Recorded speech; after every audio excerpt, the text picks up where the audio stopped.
Imagine this. A young physician is called into a royal palace. The ruler is gravely ill. The court doctors have failed. Now everything depends on one question. Can this young man save the ruler's life? If he fails, he will be forgotten. If he succeeds, the most hidden doors of the palace will open before him. He succeeds, but as a reward, he does not ask for gold. He does not ask for land. He does not ask for a title. He asks for books, access to the royal library. That young man was Ibn Sina. In the West, he would later be known as Avicenna, but before he became a famous scholar, before his books reached Europe, before his name became one of the greatest in medieval thought, he lived in a dangerous world, a world of unstable courts, political suspicion, and rulers who needed knowledge, but also feared it. This was not simply the story of a doctor. It was the story of a genius caught between books, kings, prisons, and power. Ibn Sina was born near Bukhara in the late 10th century. At that time, Bukhara was one of the great centers of learning and culture. Libraries, scholars, debates, and ancient knowledge filled the life of the city from a young age. Ibn Sina was different. He learned quickly. He had a powerful memory. While others were still studying the basics, he was already exploring medicine, logic, philosophy, law, and the mysteries of the human body. But the event that changed his life happened not in a school, but inside a palace. The Samanid ruler, Nuh ibn Mansur, became seriously ill. The court was desperate, so the young Ibn Sina was brought before the ruler. This was not only a medical problem. The life of a ruler meant the stability of a state. Ibn Sina did not explain illness only through mystery and fear. He observed the body. He studied the symptoms. He tried to understand how the illness moved and changed. He gathered knowledge, organized it, classified it, and wrote it down. And in that palace, facing a ruler's dangerous illness, he used the same method.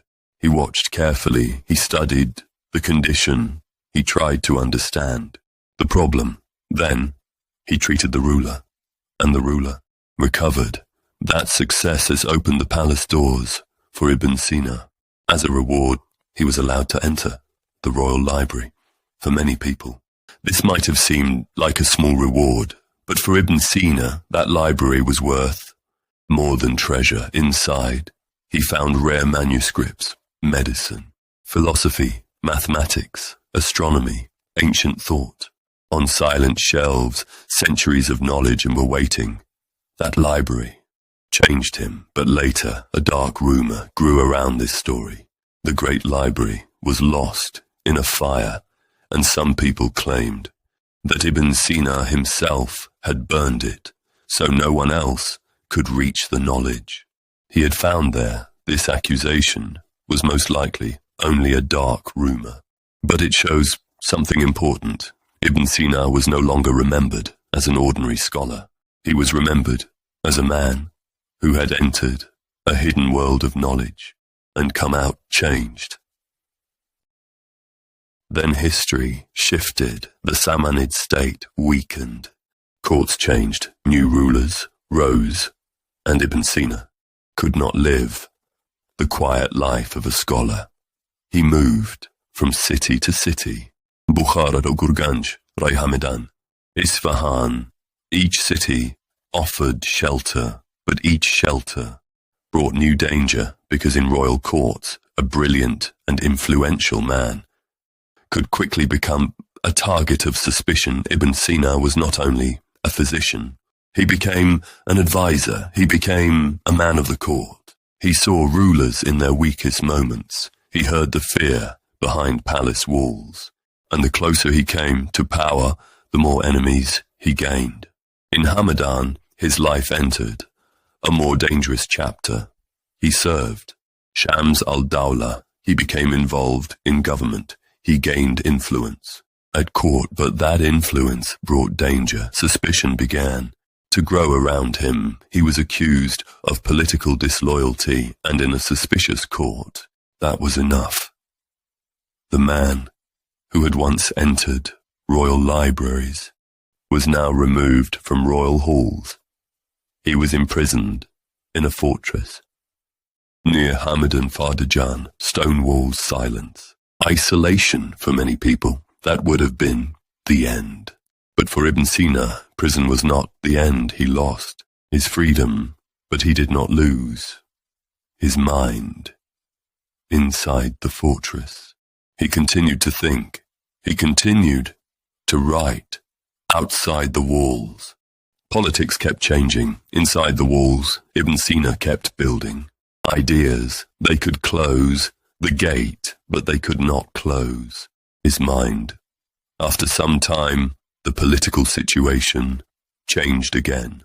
Ibn Sina was released, but he knew freedom did not mean safety, so he left Hamedan not as a celebrated scholar, not as a favorite of the court. He left quietly, and according to later accounts, he secretly made his way toward Isfahan.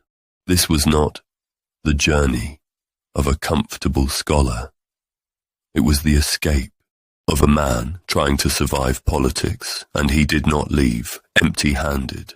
With him went his writings, his medical knowledge, his philosophy, his unfinished questions. He carried a world that no palace could fully own. In Isfahan, Ibn Sina found stronger protection under Allah al-Dawla. He continued his work. He wrote, he studied, he advised, and he shaped ideas that would travel far beyond his lifetime. His book, the Canon of Medicine, became one of the most important medical works of the medieval world. For centuries it was read and studied across the Islamic world, and in Europe it became a major source of medical knowledge until the Renaissance. Physicians continued to return to its pages. The courts changed, the rulers died, the people who accused him disappeared into history, but his writings remained. Ibn Sina did not rule an empire. He did not conquer cities. He did not command armies, but his books traveled farther than many armies ever could. The library that shaped him was lost.